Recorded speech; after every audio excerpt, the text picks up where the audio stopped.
Sounds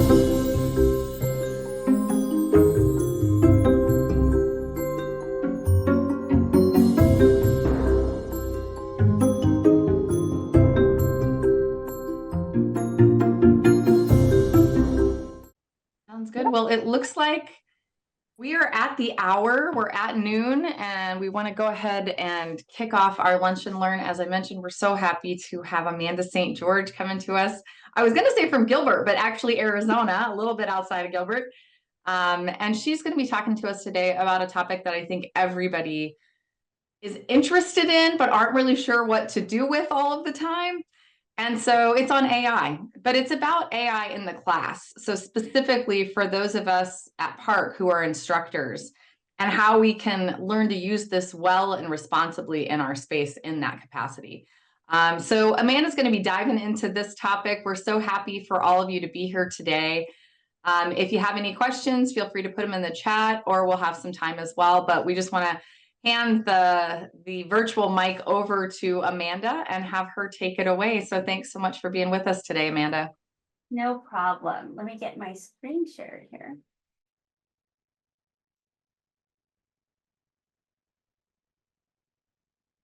Okay. Can you see that? Okay. All right. Okay. And in the classroom, let's get started here. So I'm going to be using menti.com. So on the next slide, there'll be a QR code. You can scan and use your phone to answer questions during this. If you do have a ChatGPT account, go ahead and just kind of bring it up on another screen or a shared screen, and we'll be using that later also. So, what word comes to mind when you think of AI? If you scan that little QR right there, there'll be some spots there's like 1 through 3. You can do 1 word, 3 words, just anything. What's the first thing that comes to mind?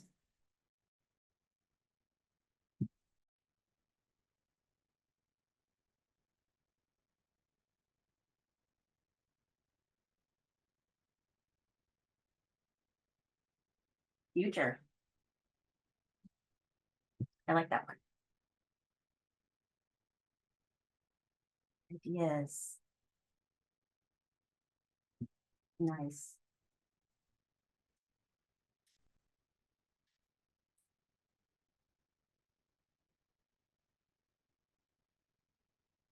One more second here. See if anybody else wants to jump in. These are anonymous, by the way. Time efficient, that one for sure. Controversy, robots, time efficient. Time efficient is definitely a huge one for me personally. Predictive. These are all really good ones. All right. So, what should we be aware of with ethical use of AI? Now, if you've been to any type of workshop on AI, these are terms that just naturally come up. The basis of ethical reasoning, transparency, privacy, and data security.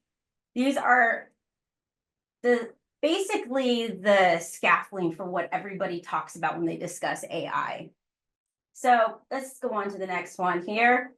So ethical uses of AI, according to UNESCO, US Department of Education, and Harvard, the moral principles and practices that guide the development and deployment and use of artificial intelligent technologies. These include human-centered approach to the use of AI. In addition, it encompasses a wide range of consideration, including fairness, transparency, accountability, and privacy. And these are the main elements we'll be talking about for inside the classroom. So transitioning that definition inside of the classroom.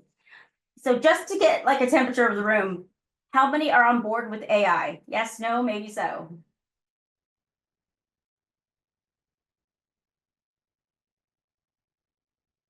Okay.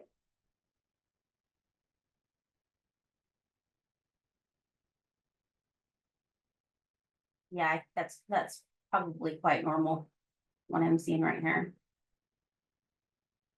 3. Oh, we got a lot of AIers. I like that. Okay, so one thing we have to keep in mind that I always tell my students is that AI is not perfect. It can be wrong, right? We tell them that all the time, but when do we actually demonstrate it? So I'm in the classroom, I say, you really got to look up your citations. If you've used AI, it will give you something that is not real, it is fake, it is phantom. We tell them things like that, but when do we ever actually show them those kind of situations? Now, I'll give you an example of how the biases, right? The other day I was in the kitchen and I wanted to know what recent news I missed. So I said, Alexa, tell me about the news today. She automatically brought up CSNBC. Didn't ask me what news affiliate I would like to listen to, but automatically chose one. That can be considered a bias. Okay. Now, let's see. It's showing students is probably one of the biggest, most important changes I've seen with college students so far. Have you actually shown students how AI can be incorrect? Not just told them, but demonstrated it in class.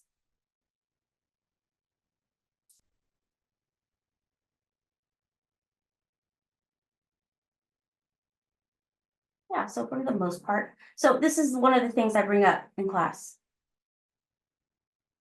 I create the problem, show them the problem, how AI can be wrong, and then give students examples exactly of personal situations that have gone wrong. So in 2023, there was 2 lawyers and the law firm that got fined from a judge during a case law trial, had to do with an aviation issue. The 2 lawyers asked ChatGPT to give them cases that would be similar to the one they were going against, right? ChatGPT came up with 6 of them, like they're like blown away, right? Well, the judge, after reading the information, said that something wasn't right. Something didn't seem right. The words were kind of jumbled, wasn't kind of making sense. So he looked them up, they did not exist. So one of the lawyers, the first thing he said was, I was unaware that its content could be false. Now, when I thought of that, I thought, what could our students be thinking? I mean, they go on the internet, they go on social media, everything they see is true, right? Everything they see and they're exposed to, they think is the truth. Another one, this one, this just happened in 2025. There was a trial. It was against a YouTuber who did deep fakes. So this individual, who his name is Jeff Hancock, he is actually an expert witness. And his specialty is, ironically, research on how people use deception in technology. He had ChatGPT write his manuscript of his testimony as an expert witness in the case. He was basically trying to promote Minnesota's law on banning deepfakes during election. Okay. Come to find out that he had fictitious legal research in it. So it was unprecedented, but it was fictitious. A lot of the stuff he said was just not true, and it was looked into. And the one thing the court said was it shattered his credibility with this court. I mean, we're talking about an expert witness and a mistake that he did, and now his credibility is shattered. So showing those kinds of examples and the consequences of what can happen, students get very, very interested in that kind of stuff. Another unethical use for a good debate in class would be on deepfake, right? We've seen these all over. I was talking with Dr. Copeland just yesterday, and she was telling me about a case where some people are creating deepfake videos of loved ones that have passed, so that they're on the screen and you can probably walk by and say good morning, and it can say good morning to you. And this is a person that is not alive anymore. So, I mean, this is getting pretty interesting here. So I'm going to show you one of the deep fakes that one of my favorite ones. I am not Morgan Freeman. What you see is not real.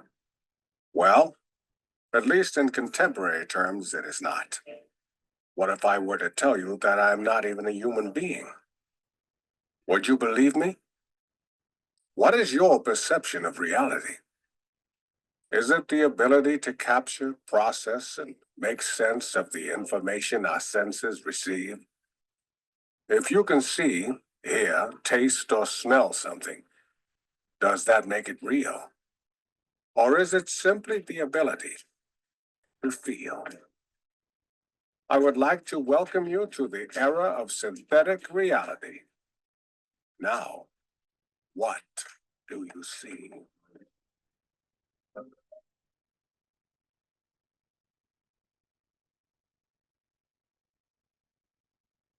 How many of you, has anyone seen that one already?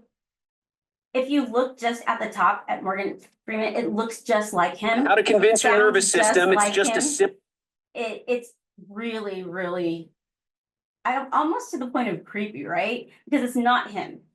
So this is a great debate for students about the ethical use of it. So if deep fakes are made, how might it spread misinformation? Right? Art and artificial. I use AI and I will create, let me get my AI up. I will create an image and then we'll have a discussion about who owns this image. Now, when Dolly creates an image, it is pulling from the internet pieces of already existing art, right? So I can say to create an image of, let's say, there we go. Hey, Amanda, are we supposed to be seeing something? Because right now on our end, we see the image with the pirate. Oh, no, it's supposed to be Chat GPT. Let me see. Does anyone else see Chat GPT? Okay, no.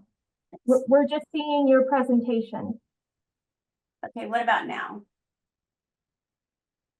Yes. Okay, thank you. This is another great way to engage your students and demonstrate ethics of AI. I have AI create an image. Okay, so I just said create a futuristic bot. Let's see what it comes up with.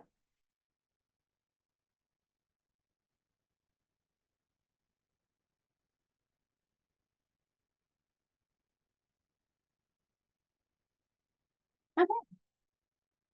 Any modifications? Yeah.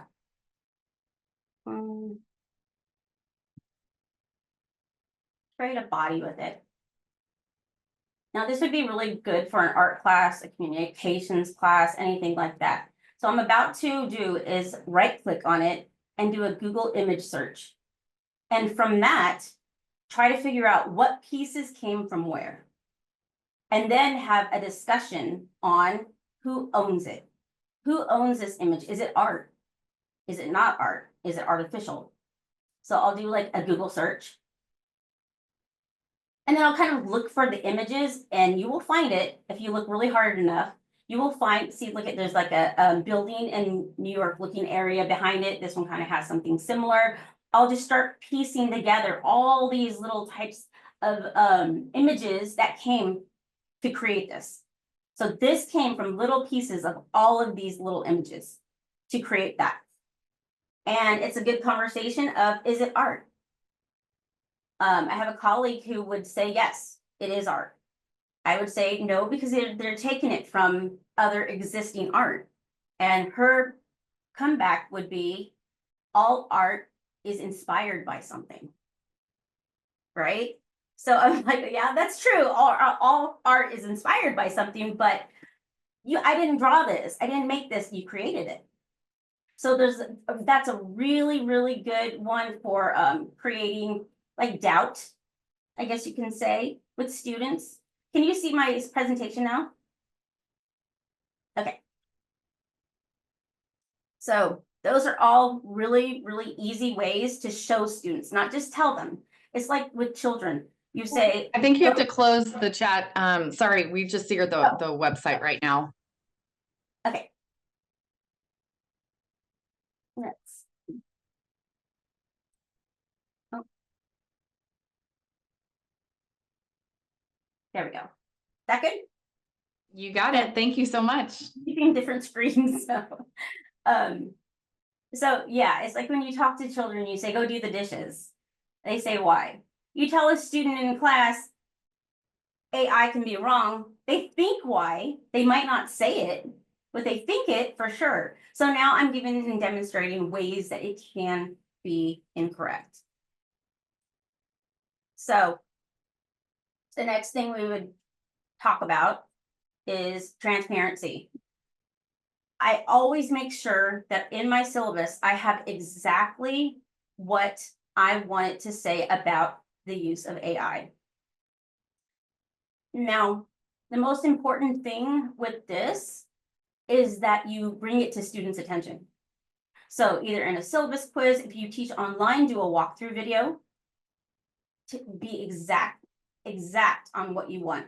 And what I was going to have you try to do, but I don't know if we have time, is to go on ChatGPT and ask it to write it for you. So let me give you a little example here. You can have it just for fun, go on there, go to ChatGPT and put in something like create an AI syllabus policy for my students where they can only use it on assignments instructed to do so or otherwise. It will come up with an entire policy for you. And that is a time saver. That's a good way that we can use it. But transparency is extremely important. Students will always say, I didn't know. And be specific because we're talking Grammarly here also. Are you going to allow them to use Grammarly? That is AI, right? So AI doesn't necessarily mean just ChatGPT and all of those other platform models.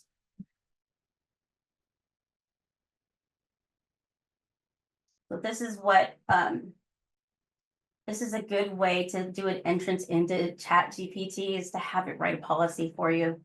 Very easy to do. Now with privacy and data security, this is probably one of the most controversial.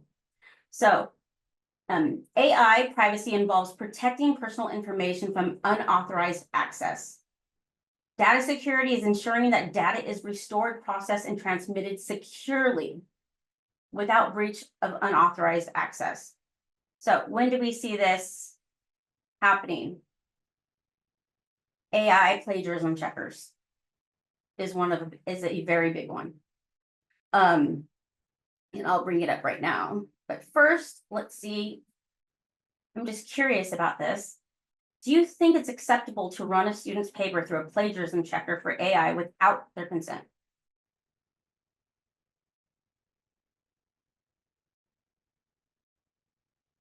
I'd say this is a really big controversial one.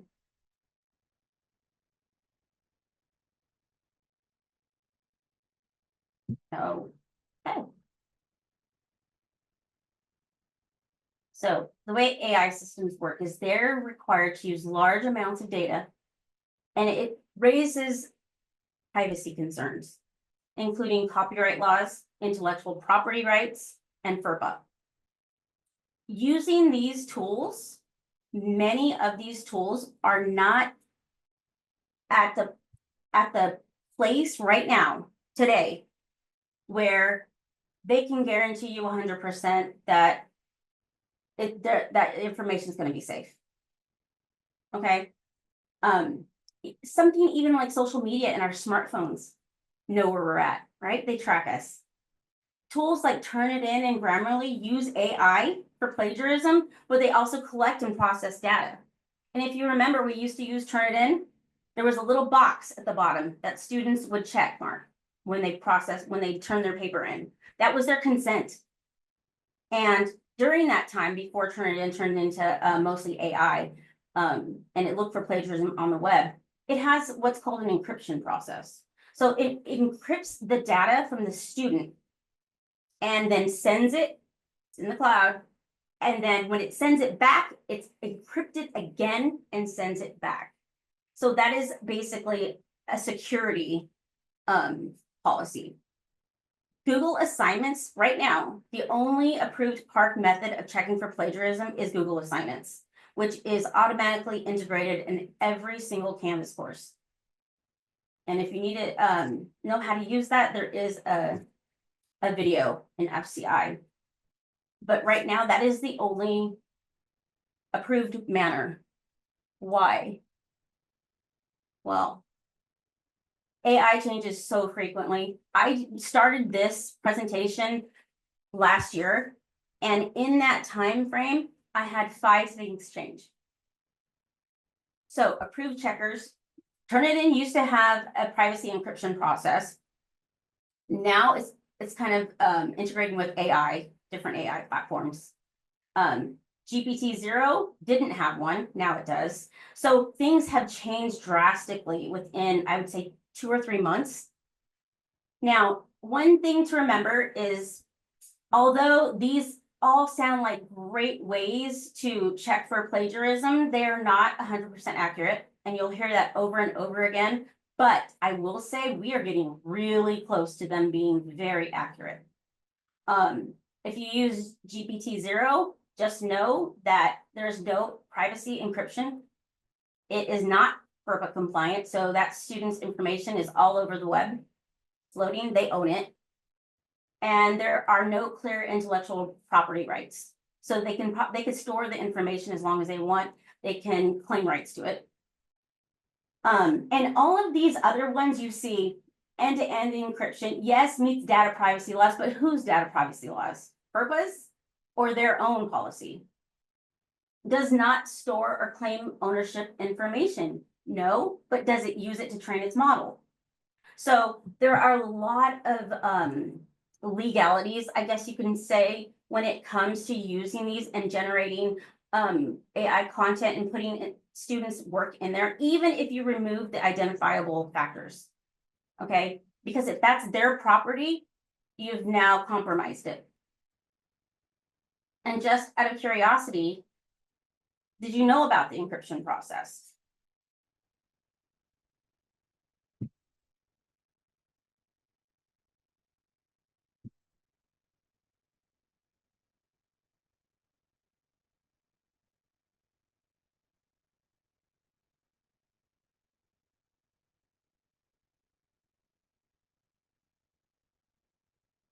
Yeah, I would say a majority weren't aware of it. And even within the encryption process, there are ways around what you think is going to be safe. And I'm going to show you it right now. Let's see. Let me go to this next slide really quick, and then I'll go to ChatGPT and show you. So a great way to keep an open dialogue with your students: use case studies, group discussions, research projects, have them doing debates in class, video reflections, and use an interdisciplinary approach with AI and ethics. One thing that I've found is students using Grammarly, students who their English might not be their native language, and autistic students in those plagiarism detectors give false positives. So they are not at that point to where they can even, differentiate the type of writing somebody with maybe a high functioning autism has, or English. So think about those kinds of things. And evaluating is an ongoing process. It doesn't end. To be familiar with AI platforms is extremely important. I find that the instructors that are so hesitant about it are the ones that don't use it. Because once you use it, you start wanting to know more and more and more. And I took this class on AI at Arizona State University. It was incredible. Not only was I using the system and putting in the input they told me to, but I was taking pictures of the input and submitting it. There was one where I needed to be tutored on something, and I needed to get a screenshot of it and turn it in. So it showed the question, my answer, whether my answer was right. If it was wrong, the bot would tutor me on what I had missing. And so I would just copy that whole page and I would turn it in as an assignment. I'm going to, let's see. Let's go down.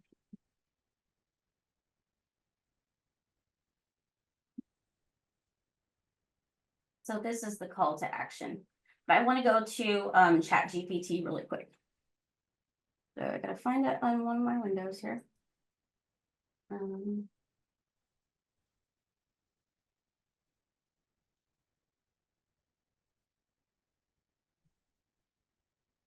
Okay, can you see that?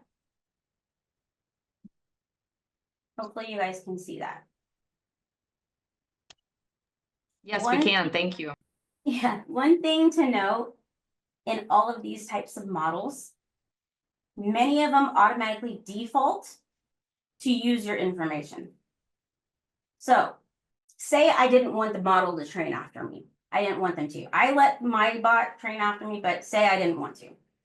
You would need to know that you needed to go to your settings. You would need to go to data controls. And right here where it says improve the model for everyone, it doesn't say can we use your information, right? It very kindly says improve the model for everyone. It would automatically default to be on. If you did not want the model to train after you, you would definitely have to toggle that over. But just know that if you've used it, it's automatically training after you. And I say there are a lot of different privacy concerns when you get into these platforms. So it's really good to know about them, how they work. Let's see. I think I just have one more question. I don't know if you can see this or not.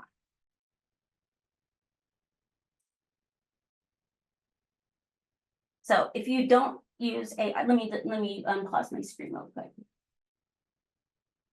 Going back and forth to all these screens.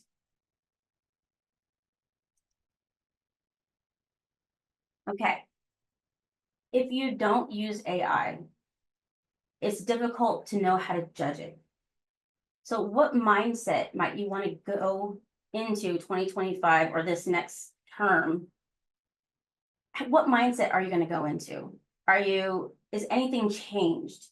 Do you feel like you know a little bit more and you know that if I research these types of things and get to know it and try it more, that I'll be more successful. I'll know how to integrate it in class with the ethical portion of it.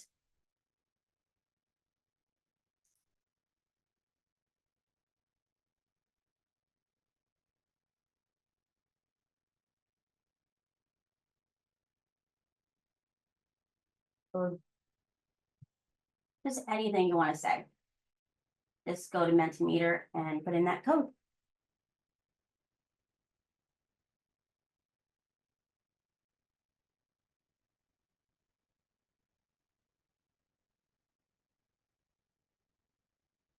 Now, I mean, I can go on and on all day about this, but if you didn't know, ChatGPT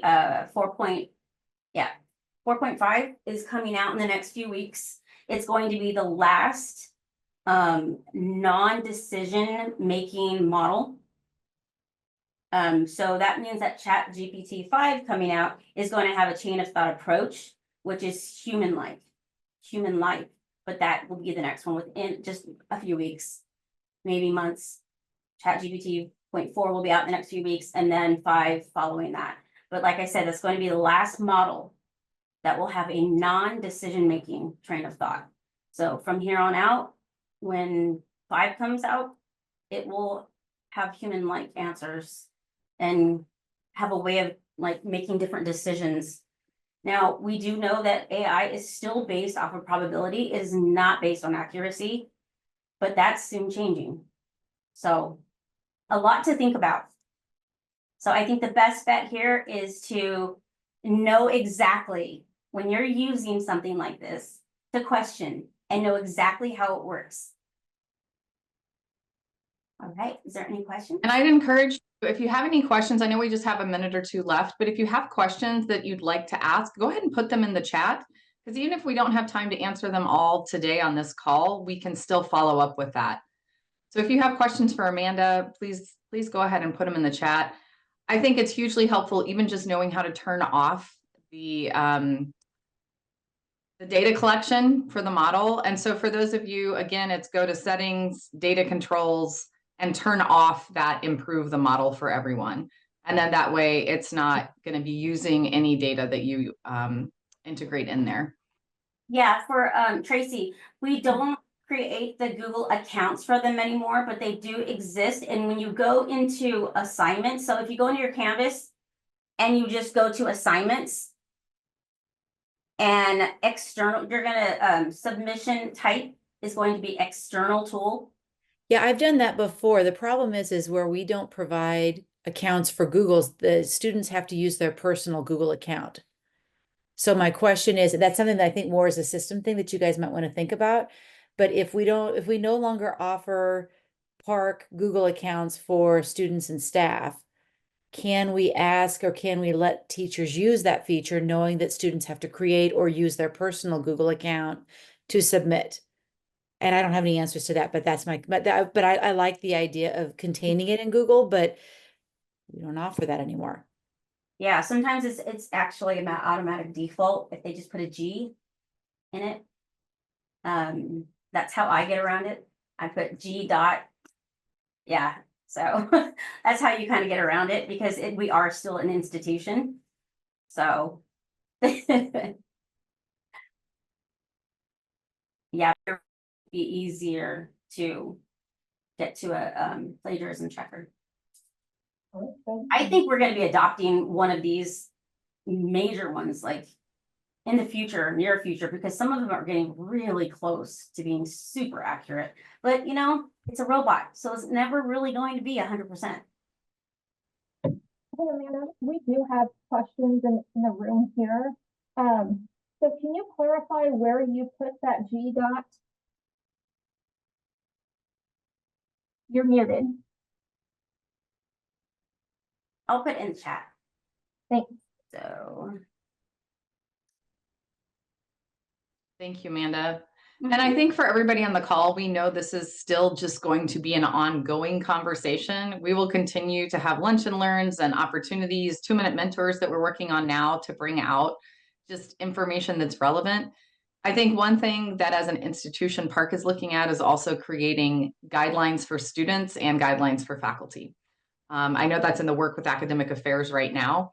And so hopefully that will also be coming out soon, just to have some guideposts, not to dictate or mandate anything, but at least to have those guideposts for what is and is not acceptable. As instructors right now, I think Park's policy is that it is not acceptable to put any student work into AI generated platforms without their explicit permission. So that's one thing for all of us to note, is just to make sure you are not submitting student work or cutting and pasting any of it and putting it into these large language model platforms.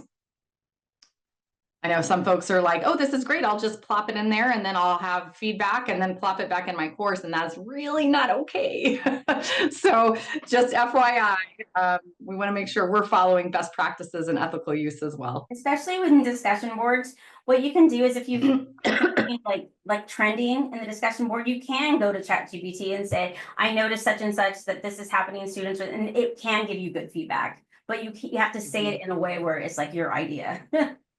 So if you are using it, great, just cite it so that way folks know as well. So we want to practice what we want our students, and we want to model what we want our students to be doing as well.